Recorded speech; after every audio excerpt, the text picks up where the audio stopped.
Uy sharoitida fol ochish. Kelinglar, demak, men sizlarga fol ochish deyishim sal noto'g'riroq. Demak, ong ostimizdan biz to'g'ri javob olishni uy sharoitida qanday qilib ong ostimiz bilan gaplashib, savollarimizga javob olishni o'rgataman. Demak, bu usulimiz bizda ong ostimiz orqali javob olishni ko'rsatadi. Ya'niki, ha yoki yo'q javobini olishni ko'rsatadigan usul hisoblanadi. Ko'pchilik endi o'sha ko'rgan bo'lishi mumkin. Odamlar bor u narsani tasbihda qiladi. Odamlarim aylantiryapti deydi. Yo'q, unaqa narsa emas. Bu narsa именно ong ostingiz orqali keladigan javob hisoblanadi. Demak, bu usulimiz bizda maятник hisoblanadi. Mana bu mani demak maятникim. Ko'rib turganingizdek, bu o'sha zakaz qilingan, zakaz qilib, demak, приобрести qilganman, ya'niki sotib olganman. Xo'p, bu maятникimiz qanday ishlaydi? Demak, inson tanasida judayam mana ko'rsangiz, o'sha bizni olimlarimiz, Abu Ali bin Sinolarimiz, например, misol uchun insonni o'sha yurak urishini tomirlar orqali his qilgan, to'g'rimi? O'sha qaysidir kuchli tabiblar bo'ladigan bo'lsa, tomirlari orqali ishlaydi u insonlar.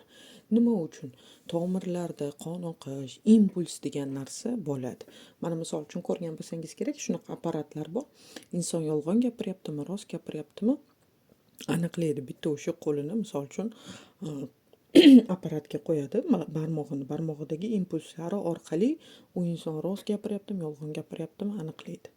Xuddi mana shunaqa, demak, insonni impulslari bo'ladi.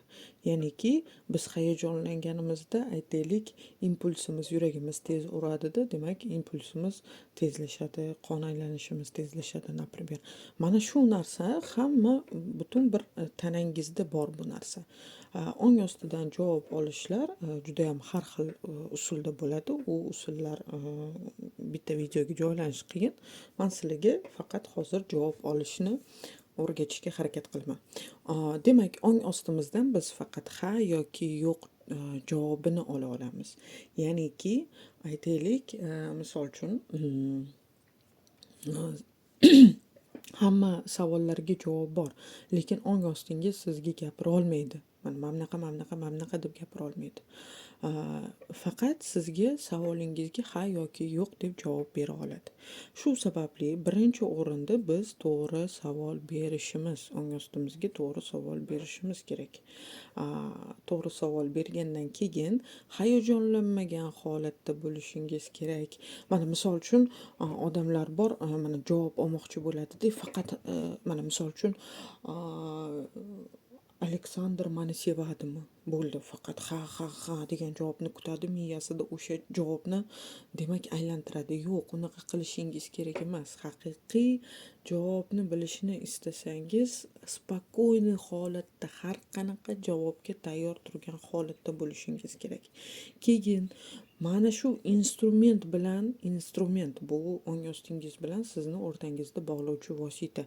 Mana shu vositangiz sizga to'g'ri javob berish uchun ancha vaqtlar kerak bo'ladi. Ya'niki, qaysidir paytlarda boshlarida o'sha momentlar bo'ladi. Xato emas, ya'niki siz o'zingizni impulsingizni boshqara olmagan holatingizda o'sha siz nimani his qilayotgan bo'lsangiz, o'sha javobni berish ehtimoli katta bo'ladi. Bu bilan ham demak ancha to'g'ri natijaga kelish uchun, to'g'ri javoblarni olish uchun ancha muddat demak ishlashingiz, ko'proq praktika qilishingiz kerak bo'ladi. Mana misol uchun aytaylik, mani maятникim bu. Hozir harakat qilaman.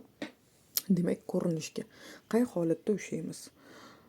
Mana shunday holatda ushlab oldingiz. Mana misol uchun sizga shu holat qulay. Aytaylik, mana qo'yib oldingiz. Endi men hech nimani anaqa qilmayman. O'zingizlar ham tekshirsanglar bo'ladi keyin. Barmog'ini silkitish, barmog'ini demak qandaydir bir yo'nalishga qo'yish, bu men uchun kerak emas. Mana, demak, tinchlanib oldi, o'zi mana endi qimirlashni boshlayapti. Xo'p, biz aytamiz, biz shunaqa savol qo'yamiz. Например, o'sha ong osti menga ha degan javobingni ko'rsat.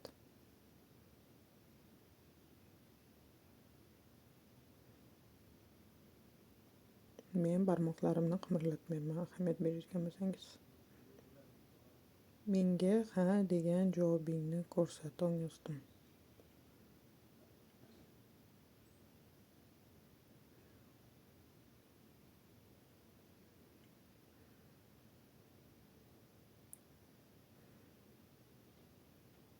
Ko'ryapsizmi? Boshida chayqalib oldida, keyin mana bunday yo'nalishda aylangani, demak bu ha degan javob ekan. Hop. Endi ong osti menga yo'q degan javobingni ko'rsat.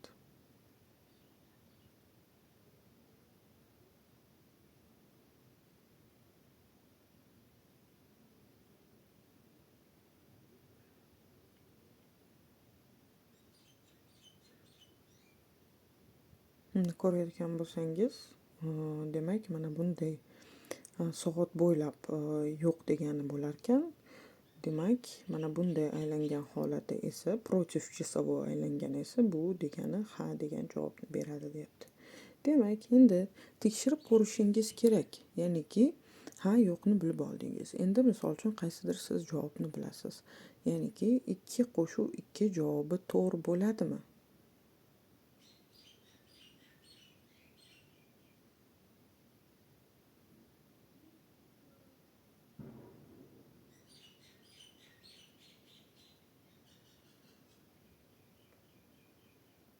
Mana ko'ryapsizmi? Mana bunday aylanyapti. Demak, boya ha degan javobi mana bunday aylanish edi. Yo'q degan javobi esa mana bunday aylanish edi. Demak, hop 2 qo'shuv 2 to'g'ri bo'lishini hamma biladi. Demak, bu hozircha o'sha to'g'ri javobni beryapti. Endi biz yana tekshirib ko'ramiz. 2 qo'shuv 2 javobi 5 bo'ladimi?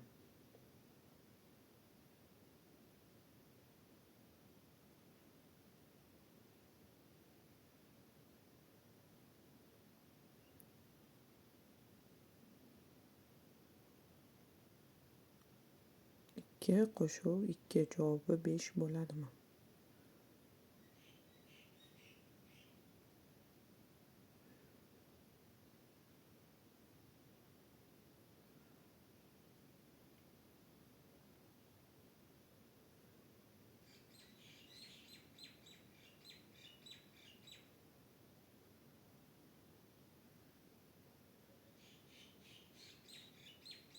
Signal slabый, ko'ryapsizmi?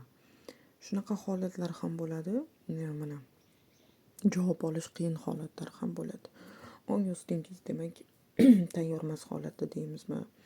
Mana shunaqa mana ko'rsatib o'tdim, hani aylandi, yo'qni ko'rsatib berdi. 2 qo'shuv 2 to'g'rimi degan javobingizga ha deb javob berdi. Lekin demak 2 qo'shuv 2 5mi degan javobingizga javob berishga qiynaldi. Yo'q degan javob berishni signali kamroq bo'ldi. Bunaqa holatlar bo'lib qolishi mumkin. Ong ostingiz demak qandaydir bir tayyormas holatda bo'ladi. Keyin yana shunday savollar bersangiz bo'ladi. Mana misol uchun aytaylik, savol emas, ko'rsat deyishingiz mumkin. Mana misol uchun javobni bilmayman degan holatingni ko'rsat.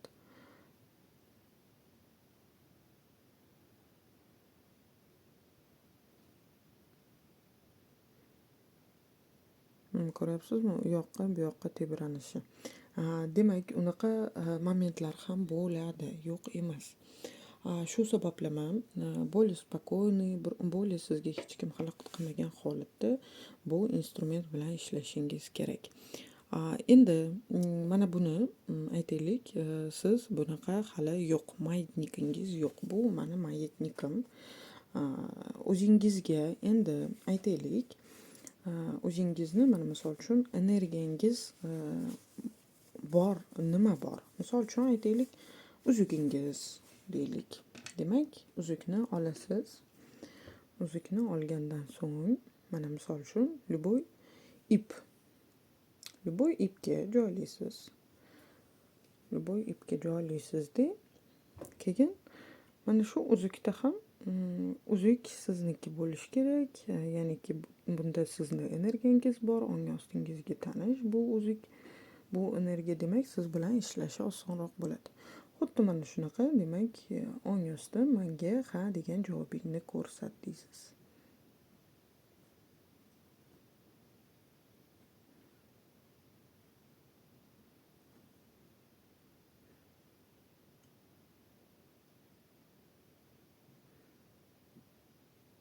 Mana ko'ryapsizmi? Uzugimiz bu yerda bu safar уже mana bunaqa aylanishi buni ha degan javobi bo'lyapti. Keyin mana shu narsaga to'xtalib o'tay. Savol berib ko'rishdan oldin har doim ha javobingni ko'rsat, yo'q javobingni ko'rsat deb so'rab oling. Sababi har safar demak javob olish aylanmasi har xil bo'lishi mumkin. Kimlardadir aytaylik mana bunday tebranish bo'ladi. Bu bizda demak nimani beradi? Misol uchun yo'qni beradi kimlardadir. Kimlardadir mana bunday aylanish bo'ladi. Bu misol uchun ha degan javobni beradi. Mani holatimda mana bunday aylanish misol uchun ha yoki mana bunday aylanish yoki yo'qni beradi. Tushuntira oldimmi? Demak hammada buni o'sha beruvchi javobi har xil. Kimlardadir mana shu vektor bo'ylab aylanish, tepaga pastga qarab aylanishlik bo'ladi. Kimlardadir demak aylanib bo'ylab aylanishlik bo'ladi. Xo'p, uzugingiz yo'q bo'lgan holatda esa demak mana bunaqa hammani uyida bor bo'lsa kerak, demak ninani ham qilsangiz bo'ladi. Igna, nina deymizmi? Bu ham demak bizda javob beruvchi instrument bo'lib qoladi.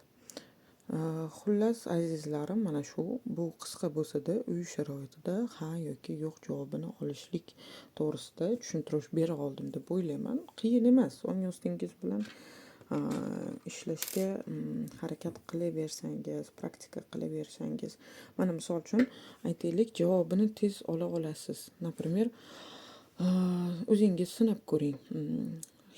O'sha boyaga aytganimdek hayajonlanmasdan, определённый bitta javobni kutishga harakat qilmasdan turib, deylik, misol uchun menga bugun samandar qo'ng'iroq qiladimi? Вот. Kun boshida demak ko'rdingiz, mana misol uchun demak sizni javobingiz bo'yicha ha ga aylandi yoki sizni javobingiz bo'yicha yo'qqa aylandi. Demak, mana shuni ertasi kuni уже javobini bilsangiz bo'ladi. Demak, sizga samandar menga samandar bugun qo'ng'iroq qiladimi desangiz, ha deb aylanib sizga ko'rsatdi-da javobni, lekin sizga qo'ng'iroq qilmadi. Demak, bu yerda sizni o'sha boyaga ha degan javobingizni kutganingiz bizga juda ham demak ta'sir bo'lgan bo'ladi. Impulsingiz o'sha siz kutayotgan to'lqinlarga ulangan holatda o'sha javobni bergan bo'ladi. Shu sabablama hech qanday emotsiyalarga berilmagan holatda, hech qanday demak javoblarni kutmagan holatda bajarish kerak bu narsani. Demak, o'sha qo'ng'iroq qiladi deganga ha degan javob berib qo'ng'iroq qilmagan bo'lsa, demak siz hali o'sha o'zingiz emotsiyalaringizni o'chirmagan holatda ishlayapsiz. Yana urinib ko'ring boshqa bir narsalarni. Javobni olish unaqa uzoq muddatli bo'lmasin. Чтобы siz o'zingizni o'zingiz tekshirib borishingiz uchun to'g'ri demak javob ola olyapmanmi yoki noto'g'ri javob ola olyapmanmi? Ya'ni nima desam ekan, tekshira olishingiz kerak. Mana shu javobingizni tekshira olishingiz kerak qisqa muddat ichida. Xo'p, sizlar bilan demak rohat aro bo'ldi. Mana shunaqa qisqa demak qandaydir bir ilm deymizmi, bilim deymizmi, shu bilan bo'lishkim keldi sizlar bilan. Yana qanaqa mavzular ko'rishimni xohlaysizlar, kommentariyada ko'rsatib o'tinglar.